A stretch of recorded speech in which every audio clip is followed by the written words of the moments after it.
Hello bachcho, let's read the question. The question is, some scientists have predicted that a global nuclear war on earth would be followed by nuclear winter.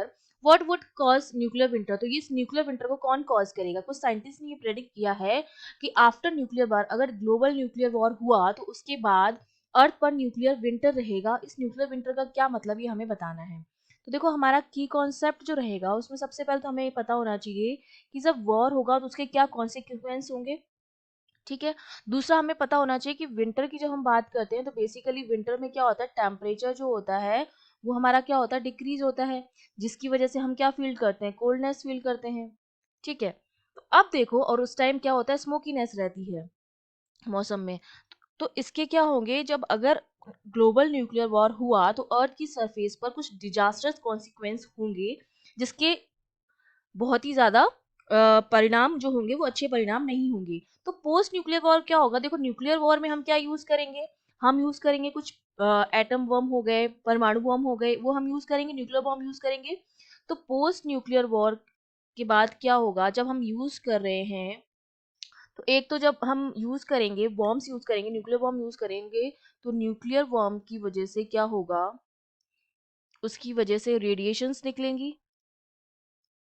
ठीक है। Smoke निकलेगा। ठीक है।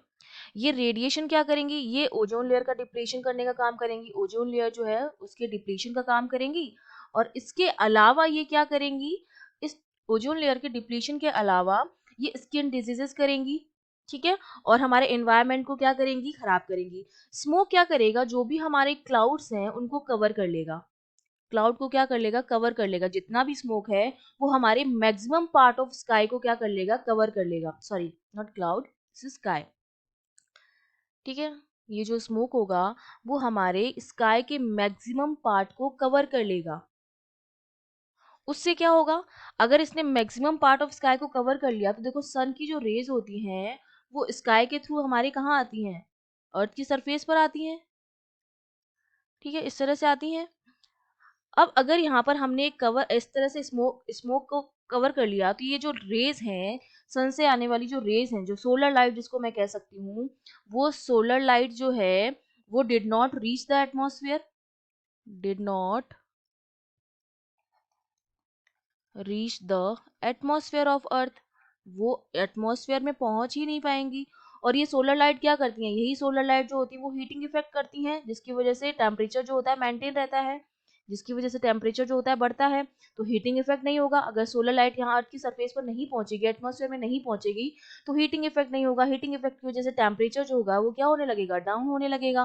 और temperature अगर down होने लगेगा तो कोल्डनेस होगी, जिससे क्या होगा, विंटर होगा, जिसको हम क्या नाम देंगे, न्यूक्लियर विंटर। तो ये हमारा क्या कॉज रहेगा न्यूक्लियर विंटर का, न्यूक्लियर वॉर की वजह से जो स्मोक निकलेगा वो हमारे स्काई के मैक्सिमम पार्ट को कवर कर लेगा। जो क्लाउड्स ऑफ स्मोक हैं वो हमारे स्काई के मैक्सिमम पार्ट को कवर कर लेगा। जो सन रेज जो है, सोलर लाइट है, उनको एटमॉस्फेयर में नहीं आने देगा, जिसकी वजह से अर्थ की सरफेस का टेम्परेचर जो होगा वो क्या हो जाएगा, डाउन हो जाएगा, जिसकी वजह से विंटर वाला सीजन बन जाएगा, इस जिसको हम क्या नाम देंगे, nuclear winter. I hope you understood well. All the best.